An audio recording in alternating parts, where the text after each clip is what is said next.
मंत्र्यांचं उत्तर झाल्यावर 260चा ना. मान्य सभापती महोदय, महाराष्ट्र विधान परिषद नियम 260 अन्वये प्रस्तावाच्या अनुषंगाने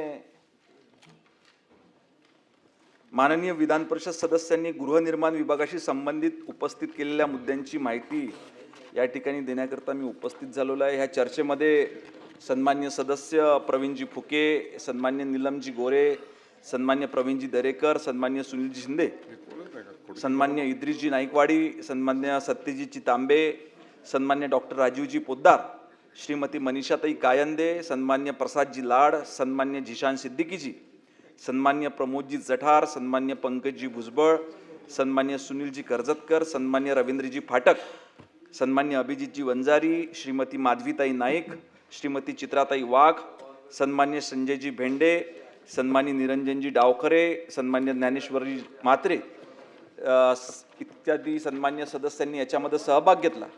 आणि विशेष करून याच्यामध्ये आपल्या इथे मुंबईमध्ये जे इतके मोठे प्रकल्प पुनर्विकासाचे चालू आहे त्यातलाच एक मोठा प्रकल्प धारावी झोपडपट्टी पुनर्विकास प्रकल्प हा देखील मोठ्या प्रमाणात आपण याचा पुनर्विकास त्या ठिकाणी करतो आहे.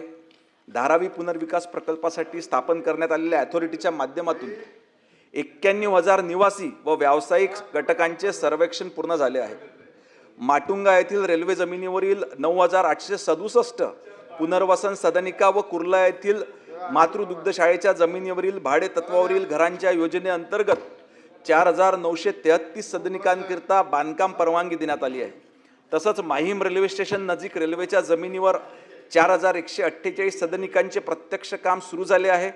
तसंच धारावी पुनर्विकास प्रकल्पाअंतर्गत संक्रमण निवास व्यवस्था, पायाभूत सुविधा विकास व प्रकल्प अंमलबजावणीची कामे व्यापक स्वरूपात सुरू असून सदर प्रकल्पाचे प्रत्यक्ष अंमलबजावणीचा महत्त्वपूर्ण टप्प्यात प्रवेश या ठिकाणी केलेला आहे. राज्यात झोपडपट्टी वाढ झाल्याची असल्याची बाब सन्मान्य फुके साहेबांनी सांगितलं की झोपडपट्टी धारकांना मूलभूत सुविधा मिळाल्या पाहिजेत, त्यांनाही जीवनमान सुधारण्याची संधी मिळाली पाहिजे. त्याच्याकरता सभापती महोदय सरकार हे कटिबद्ध आहे. विकास नियंत्रण नियमावली प्रोत्साहन नियमावली 2034 मधील विनियम 3.10 मधील तरतुदीनुसार पुनर्वसन इमारतींमध्ये एक अंगणवाडी, एक महिला व बाल विकास केंद्र, एक सोसायटी कार्यालय आणि 2 सोयी सुविधा देणे अनिवार्य आहे. या व्यतिरिक्त खुले मैदान, खुली जागा, वाहनतळ, पार्किंग इत्यादी सोयी त्या ठिकाणी देण्यात येते. मोठ्या शहरांमध्ये सर्वात मोठी समस्या ही झोपडपट्टी निर्मूलनाची त्या ठिकाणी आपण सर्वजण बघतोय. झोपडपट्टी पुनर्वसन प्राधिकरणामार्फत रखडलेल्या झोपडपट्टी पुनर्वसन योजना मार्गी लावण्याकरता शासनाने खालील प्रमाणे काही धोरणात्मक उपाययोजना केलेल्या आहेत. निविदा प्रक्रियेने विकासकाची नियुक्ती करणे, अभय योजना राबविणे, मुंबई महानगर प्रदेशातील झोपडपट्टी पुनर्वसन योजना इत्यादी योजना या ठिकाणी झोपूच्या माध्यमातून राबविण्यात येते. आदरणीय बाळासाहेब ठाकरे यांनी झोपडपट्टी पुनर्वसन योजना आग्रहाने आणली होती. हिंदू हृदय सम्राट बाळासाहेब ठाकरे यांनी सामाजिक, सांस्कृतिक, लोककल्याणाच्या क्षेत्रात दिलेले व्यापक योगदान विचारात घेऊन त्यांच्या जन्मशताब्दी वर्षानिमित्त राज्यातील नागरिक स्थानिक संस्थांमध्ये सर्वांगीण नागरी विकास साधण्यासाठी मुंबई शहराला झोपडपट्टी मुक्त करण्याकरता झोपडपट्टी पुनर्विकास प्रक्रियेस गती देण्याच्या अनुषंगाने हिंदू हृदय सम्राट बाळासाहेब ठाकरे नागरी लोककल्याण अभियान राबविण्यात येते. आज क्लस्टर डेव्हलपमेंटद्वारे मोठमोठ्या झोपडपट्ट्यांचा पुनर्विकास होऊन त्यांना घरे देखील मिळत आहे.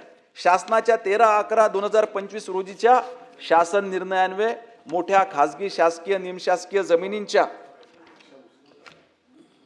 भूखंडावर झोपडपट्टी पुनर्विकास प्रकल्पांच्या प्रभावी अंमलबजावणीसाठी झोपडपट्टी पुनर्विकास प्राधिकरण बृहन्मुंबई अंतर्गत झोपडपट्टी सुलभ पुनर्विकास योजना राबविण्यास त्या ठिकाणी मान्यता देण्यात आलेली आहे.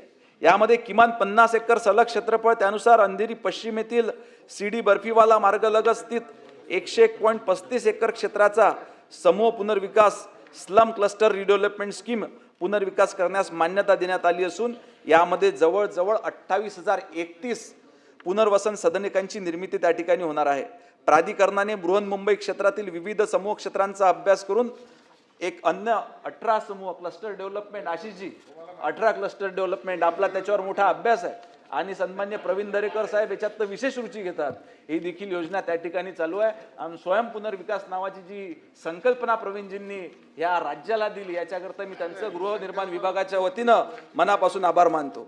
नोंदणीकृत सहकारी गृहनिर्माण संस्थांना त्यांच्या इमारतींचा पुनर्विकास करण्याकरिता प्रोत्साहन देण्याच्या दृष्टिकोनातून सवलती देण्याबाबत तसेच दिनांक 13/9/2019 रोजी शासन निर्णयातील विविध मुद्द्यांची पूर्तता अंमलबजावणी प्रभावीपणे करण्याच्या दृष्टीने येणाऱ्या अडचणी त्याच्यावरील उपाययोजनांची शासनास शिफारसी करण्यासाठी श्री प्रवीण दरेकर मान्य विधान परिषद सदस्य यांच्या अध्यक्षतेखाली स्थापन केलेल्या अभ्यास गटाने शासनास शिफारसी देखील सादर केल्या आणि त्यांनी दिलेल्या सर्व शिफारशींचा स्वीकार करून योजना देखील त्या ठिकाणी कार्यान्वित करण्यात आलेली आहे। आज आपण अनेक ठिकाणचे पुनर्विकासाचे प्रकल्प पाहतो की स्थानिक नागरिकांच्या मागणीनुसार त्या ठिकाणी परबसाहेब पुनर्विकास प्रकल्प स्वयं पुनर्विकास प्रकल्प ज्याच्यामध्ये विकासकाचा फायदा न होता अतिशय कमी भूखंडामध्ये प्रवीणजींनी जास्तीत जास्त FSIची मोठी घरे देण्याचा निर्णय त्याच्यामध्ये घेतला आहे। आता सुरुवात झालेली आहे, गाडीने पिकअप पकडलेला, लवकरात लवकर त्यांना निधीची देखील मोठ्या प्रमाणात उपलब्ध आहे। नाही, आपल्याला कसं टेंडर फ्लोट करण्याकरता 10%च पाहिजे असते, परंतु मुंबई बँकेच्या माध्यमातून त्यांच्याजवळ त्याच्यापेक्षा जास्त मोठा निधी उपलब्ध आहे। गृहनिर्माण विभागाच्या अखत्यारीत मुंबई, पुणे, पिंपरी चिंचवड क्षेत्र, मुंबई महानगर प्रदेश तसेच नागपूर येथील झोपडपट्टी पुनर्विकास प्राधिकरणाची स्थापना करण्यात आली आहे। राज्यातील इतर क्षेत्रांकरिता झोपडपट्टी पुनर्वसन प्राधिकरण स्थापित करणे उचित होईल। तसंच झोपडपट्टीत राहणाऱ्या लोकांचे पुनर्वसन करण्यासाठी अन्य कोणती उपाययोजना करणे योग्य ठरेल याबाबत शासनास शिफारस करण्याकरिता अप्पर मुख्य सचिव गृहनिर्माण यांच्या अध्यक्षतेखाली अभ्यास गटाची स्थापना करण्यात आली आहे। सदर अभ्यास गटाकडून त्याबाबतची देखील कारवाई त्या ठिकाणी चालू आहे। एक दरेकर साहेबांनी सांगितलं की पोलीस हाऊसिंग मुंबईतील पोलिसांच्या वसाहती मोडकळीस आल्या आहेत, त्यांना BDDच्या धर्तीनुसार पुनर्विकासाद्वारे घरं उपलब्ध करून देण्यात यावी। पोलिसांना सेवा निवासस्थाने गृह विभागाअंतर्गत मुंबई पोलीस गृहनिर्माण टाउनशिप प्रकल्प मुंबई मार्फत बांधण्याचे त्या ठिकाणी प्रस्तावित आहे। त्याच्यात देखील सरकारनं भरपूर काही कार्यवाही पुढे नेलेली आहे। आज म्हाडा आणि गिरणी कामगारांसाठी कोण पनवेल येथे घरे दिली आहेत, परंतु तेथे अनेक गैरसोयी असल्याची काही ह्या ठिकाणी माहिती सन्मान्य दरेकर साहेबांनी दिली। मौजा कोण तालुका पनवेल येथे मुंबई महानगर प्रदेश विकास प्राधिकरण यांच्या मार्फत गिरणी कामगारांसाठी बांधण्यात आलेल्या 2417 सदनिकांची दिनांक 2 डिसेंबर 2016 रोजी संगणकीय सोडत काढण्यात आली होती आणि संगणकीय सोडतमधील पात्र ठरलेल्या त्या गिरणी कामगारांनी सदनिकाचा ताबा अद्याप घेतला नाही। अशा सदनिकाकरिता खालीलप्रमाणे कार्यपद्धती अनुसरण्याबाबत विभागाच्या 11 मे 2026 रोजीच्या पत्रान्वये म्हाडा प्राधिकरणाला देखील कळविण्यात आलेले आहे। कोण येथील घरे दुरुस्ती केल्यानंतर त्याचा ताबा न घेतल्यास पुन्हा सोडत करण्याचा व सदर सोडतीत सर्व पात्र गिरणी कामगारांना सोडतीमध्ये भाग घेता येईल अशा स्पष्ट सूचना देखील 17 जून 2026च्या बैठकीत सरकारच्या वतीने त्या ठिकाणी देण्यात आलेल्या आहे। सेस इमारतीतील रहिवाशांना मालकांकडून कोर्टामार्फत इन्व्हिक्शन नोटीस पाठविण्यात जातात। सेस इमारतीतील भाडेकरूंना मालकांकडून न्यायालयामार्फत देखील नोटीस किंवा बेदखलीचा दावा दाखल करण्यात आल्यास महाराष्ट्र भाडे नियंत्रक अधिनियम 1999 नुसार अशा कार्यवाही स्थगिती देण्याचा अधिकार म्हाडा किंवा मुंबई इमारत दुरुस्ती व पुनर्रचना मंडळास नाही। त्याच्यामुळे म्हाडा भाडे नियंत्रण अधिनियम 1999 नुसार भाडेकरूला बेदखल करण्यासाठी मालकाने सक्षम न्यायालयात दावा करणे आवश्यक असते। न्यायालय संबंधित प्रकरणातील तथ्ये, पुरावे व कायदेशीर तरतुदीचा विचार करून त्या ठिकाणी निर्णय देत असते। बेदखलीच्या न्यायालयीन कारवाई स्थगिती देण्याचा अधिकार केवळ संबंधित न्यायालयास किंवा उच्च न्यायालयास त्या ठिकाणी आहे। तथापि प्रवीणजी, तरी जर संबंधित इमारत म्हाडाच्या दुरुस्ती, पुनर्बांधणी किंवा पुनर्विकास प्रक्रियेत समाविष्ट असेल तर त्या अनुषंगाने लागू असलेल्या मुंबई इमारत दुरुस्ती व पुनर्रचना मंडळास संबंधित तरतुदी व न्यायालयाचे आदेश विचारात घेऊन आवश्यक कारवाई त्या ठिकाणी करण्यात येईल। नोंदणीकृत सहकारी गृहनिर्माण संस्थांना त्यांच्या इमारतींचा पुनर्विकासाच्या दृष्टिकोनातून सवलती देण्याबाबत तसेच 13/9/19 रोजीच्या शासन निर्णयातील विविध मुद्द्यांची पूर्तता अंमलबजावणी प्रभावीपणे करण्याच्या दृष्टीने येणाऱ्या अडचणी त्यावरील उपाययोजनाची शासनास शिफारसी करण्यासाठी श्री प्रवीण दरेकर यांच्या अध्यक्षतेखाली स्थापन करण्यात आलेल्या अभ्यास गटाने शासनास विविध शिफारसी त्या ठिकाणी केलेल्या आहेत। स्वयं पुनर्विकास प्राधिकरणास निधी तसेच प्राधिकरणाची कार्यकक्षा अधिकार ठरविण्याबाबतचा प्रस्ताव शासनाच्या देखील विचाराधीन त्या ठिकाणी आहे आणि प्रवीणजी लवकरच त्याच्यावर सकारात्मक निर्णय देखील त्या ठिकाणी घेण्यात येईल। मुंबई शहरातील धोकादायक जुन्या व मोडकळीस आलेल्या उपकरप्राप्त इमारती या खाजगी मालकांच्या आहेत। उपकरप्राप्त इमारतींचे जमीन मालक स्वतःहून पुनर्विकासासाठी पुढे येत नसल्याने उपकर प्राप्त इमारतींचा पुनर्विकास जलद गतीने होण्यासाठी माडा अधिनियम 1976 मध्ये नवीन कलम 79A अंतर्भूत करण्यात आली आहे।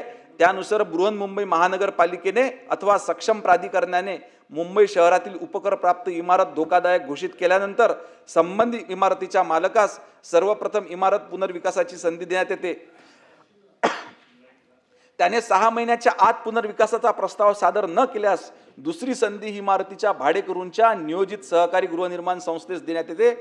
त्यांनी देखील 6 महिन्याच्या आत पुनर्विकासाचा प्रस्ताव सादर न केल्यास अशा इमारतींचे भूसंपादन करून पुनर्विकास माडा किंवा मुंबई इमारत दुरुस्ती व पुनर्रचना मंडळामार्फत करण्यात येत आहेत। मुंबई शहरातील धोकादायक व मोडकळीस आलेल्या उपकर प्राप्त इमारतींच्या पुनर्विकासासंदर्भात माडा अधिनियम 1976 मधील कलम 79A अंतर्गत कारवाई करण्यासाठी केवळ सक्षम प्राधिकारी या प्रयोजनासाठी व्याख्येत सुधारणा करण्याकरिता व माननीय सर्वोच्च न्यायालयात दाखल याचिकेच्या अनुषंगाने सुधारणेबाबतचे विधेयक सादर करण्याकरिता माडा प्राधिकरणास तात्काळ प्रस्ताव सादर करण्याबाबत देखील त्या ठिकाणी निर्देश देण्यात आलेले आहे। सन्मान्य प्रसाद लाड साहेबांचं म्हणणं होतं की स्वयंपुनर्विकासाबाबत शासनाने निर्णय काढला, अभ्यास गट तयार केला, पण त्यांच्या शिफारसींची अद्याप अंमलबजावणी झाली नाही। तरी दरेकर समितीच्या अहवालातील शिफारसींची अंमलबजावणी झाली पाहिजे। निश्चितपणे जो अहवाल त्या ठिकाणी प्राप्त झाला आहे त्यांनी ज्या ज्या शिफारसी त्या ठिकाणी शासनाने दिल्या आहे त्याच्यावर लवकरात लवकर सकारात्मक निर्णय आणि कार्यवाही शासनाच्या वतीने त्या ठिकाणी करण्यात येणार आहे। बँद्रा रिक्लेमेशन येथील वसाहतमध्ये पूर्वीच्या मंजूर लेआउटमध्ये सदर भूखंड कन्व्हेन्शन कॉम्प्लेक्स म्हणून दर्शविला आहे। तथापि सदर भूखंडावर नवीन डीपी नुसार ROS 1.4 सह इतर आरक्षण मंजूर करण्यात आले आहे। कन्व्हेन्शन सेंटर पुन्हा स्थापित करण्याकरिता प्रस्ताव सादर करण्यात आला आहे।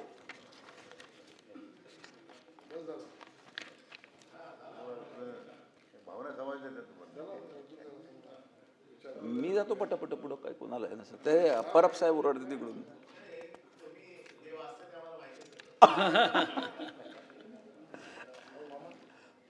आणि जे तुम्हाला माहिती आहे तेच वाचतो। प्रधानमंत्री आवास योजना या योजनेच्या राज्यात 399 शहरांमध्ये दिनांक 9 डिसेंबर 2015 पासून अंमलबजावणी करण्यात येत आहे। सदर योजनेअंतर्गत एकूण 4,60,506 घरकुले मंजूर करण्यात आली आहेत। या व्यतिरिक्त क्लास अंतर्गत 6,25,050 घरकुले मंजूर आहेत। त्यामुळे महाराष्ट्र राज्यात या योजनेअंतर्गत एकूण 10,85,556 घरकुलांना मंजुरी देण्यात आली आहे। त्याचप्रमाणे दिनांक 15/10/2024 या शासन निर्णयान्वये प्रधानमंत्री आवास योजना शहरी 2 ची राज्यात अंमलबजावणी करण्यात येत आहे। सदर योजनेअंतर्गत देखील 1,60,463 घरकुले केंद्र शासनाने त्या ठिकाणी मंजूर केलेली आहे। आदरणीय चित्राताईंनी काही मुद्दे या ठिकाणी उपस्थित केले होते। शासन निर्णय 13/9/2019 अन्वये माडाच्या संक्रमण शिबिरातील पात्र तसेच अनधिकृत रहिवाशांचे मूळ रहिवाशांना त्यांना संक्रमण शिबिरामध्ये स्थानांतर करण्यात आले आहे। तसंच अशा प्रकारचे रहिवासी ज्यांनी मुक्त्यार पत्र किंवा तत्सम प्राधिकरण पत्राद्वारे मूळ रहिवाशांकडून संक्रमण शिबिरातील गाळ्यांचा हक्क घेतला, अशा प्रकारचे घुसखोर रहिवासी ज्यांनी माडाच्या संक्रमण शिबिरातील गाळ्यांचा अनधिकृत ताबा घेतलाय अशी वर्गीकरण करून संवर्गनीय अटी शर्तींच्या अधीन त्यांचे नियमितीकरण करण्याचा निर्णय देखील त्या ठिकाणी घेण्यात आलेला आहे।